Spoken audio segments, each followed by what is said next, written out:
So let's say I'm representing either the buyer or the seller, really. How do I make sure that inside of the contract the damage is specifically noted so that whomever maintains the claim will be able to still go forward? Because I would assume it's a little bit harder to argue it when you either no longer own the house or you were no longer the original insured. Yes. Yep. I less is more. The less specific you can be, the better. I mean, it's just making sure that the best thing is there's nothing that says that there isn't damage, right? We would start with that and be like, if you can stay away from anything saying, hey, there's no damage, that's better. If it is discussed in any of the documents, just saying, the roof has damage and there's interior damage, that's enough. Just telling them there's damage. I think less is way more.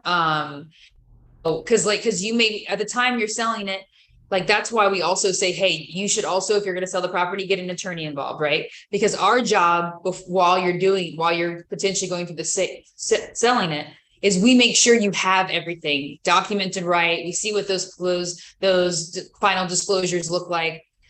We definitely help with that. We have a lot of people right now, especially if you're saying Fort Myers Beach, any of those areas where just saying, hey, I'm going to sell it, which is understandable. A lot of and so especially if you went through Irma and now you went through Ian. But the best part is like they're asking us these questions and we're making sure we're protecting them then. So we're saying, you want to make sure you have the right person representing you so they can come out too and do a full inspection. So if the insurance company just paid for a couple of just a little area of shingles, but you really needed a new roof, at the end of the day, if you put on that disclosure that all it was the couple of shingles because the insurance company said it, and we get involved and we're saying it's a whole roof, it also makes it difficult. So less is definitely more. The little piece, not to make it confusing, but the only real difference is if you no longer own the property and you're still keeping the insurance claim, you're not entitled to the depreciation or law and ordinance. So those are two areas of your policy, depreciation and law and ordinance, that require that you incur that cost first in order to reimburse you. So I always tell most of the time, tell the insureds, it's not enough to stop you from selling. If you decided to sell, it's just good to know we can give you an idea of what that number looks like. When we start running the numbers, we go, look, this is what you're probably going to make after in the insurance claim. And this is what you would potentially be losing if you sold it before. It's usually about, 20% sometimes of the number. It's not usually worth it when an insured's doing the math. They'll usually say, I'm still going to sell the property, but we do definitely go over those numbers, which is why it's important to work with, the right agent, but also potentially the right attorney who understands that process to make sure you're protected.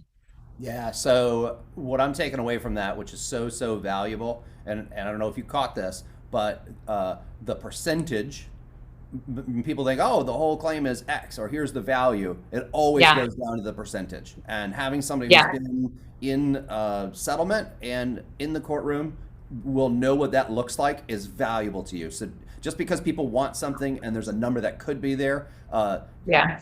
tried and true is where you want to end up. Also, that was a really good nugget about that you actually have to incur those two costs versus Yep. the other. So if you still own the house, then those are still at play. But if you don't, let's say the buyer is the one who inherited that claim. Yeah. Is the buyer still entitled to the law and order? Law and ordinance? Yes. So law and ordinance. Yeah. If they incur it, then yep. Because what happens is when they get assigned the claim, they actually stand in the shoes as if they were the original property owner. So whatever they do is just like the original property owner. So if they go and they get the claim assigned to them and now they move into the house and then they do all the rest of the work, they will be entitled to potentially that full amount. Got it. That is gold right there, folks. Yeah. That is gold. So important. It's such a nuance that I don't think it's very easy to find on the interwebs if that's what you're trying to search this kind of thing. So good.